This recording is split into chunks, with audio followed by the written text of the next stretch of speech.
ঘুরে সকাল থেকেই বাড়ি থমথমে পরিবেশ, বাবাও চুপচাপ, মায়ের মুখটা যেন গম্ভীর বেশ। চুপি চুপি বাবাকে জিজ্ঞাসা করলাম, ঠাকুমা কোথায় গেছে বাবা? বাবা বলল, তোর ঠাকুমা বৃদ্ধাশ্র তোর বাবা বলল, তোর ঠাকুমা দেশের বাড়ি চলে গেছে। আমি বললাম, কেন গেল দেশের বাড়ি?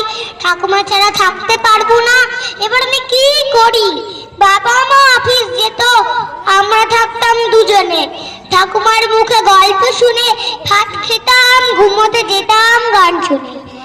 রবিবার বাবা মার অফিস থাকে বন্ধ, মায়ের সাথে ঠাকুমার লেগেই থাকতো দ্বন্দ্ব। আমি দেখেছি ঠাকুমা লুকিয়ে লুকিয়ে কাঁদত, জিজ্ঞাসা করলে বলতো, সে কি খুঁটি পড়েছে তো দাদু ভাই? অনেকদিন হলো ঠাকুমার নেই কোনো খোঁজ। ঠাকুমার কথা আমার মনে পড়ে রোজ। হঠাৎ করেই বাবার ফোনে এলো এক কল। কে জানি কি বললো, বাবার চোখ করে ছয় ছয়। আমি বললাম, কে ছিল বাবা? কি বললো তোমাকে? বাবা বলল, তোর ঠাকুমা খুব অসুস্থ, যেতে হবে আমাদেরকে। আমি বললাম, চলো দেশের বাড়ি চলো। বাবা বলল, না, তোর ঠাকুমা বৃদ্ধাশ্রমে আছে।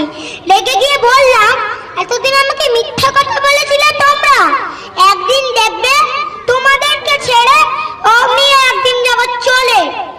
বৃদ্ধাশ্রমে গেলাম ঠাকুমাকে ফিরিয়ে আনবো বলে, গিয়ে দেখি আমার ঠাকুমা আমাকে ছেড়েই গেছে চলে। কিন্তু একটা চিঠি ঠাকুমা লিখে গেছে আমার জন্য। সেই চিঠিতে আমি হলাম ধন্য।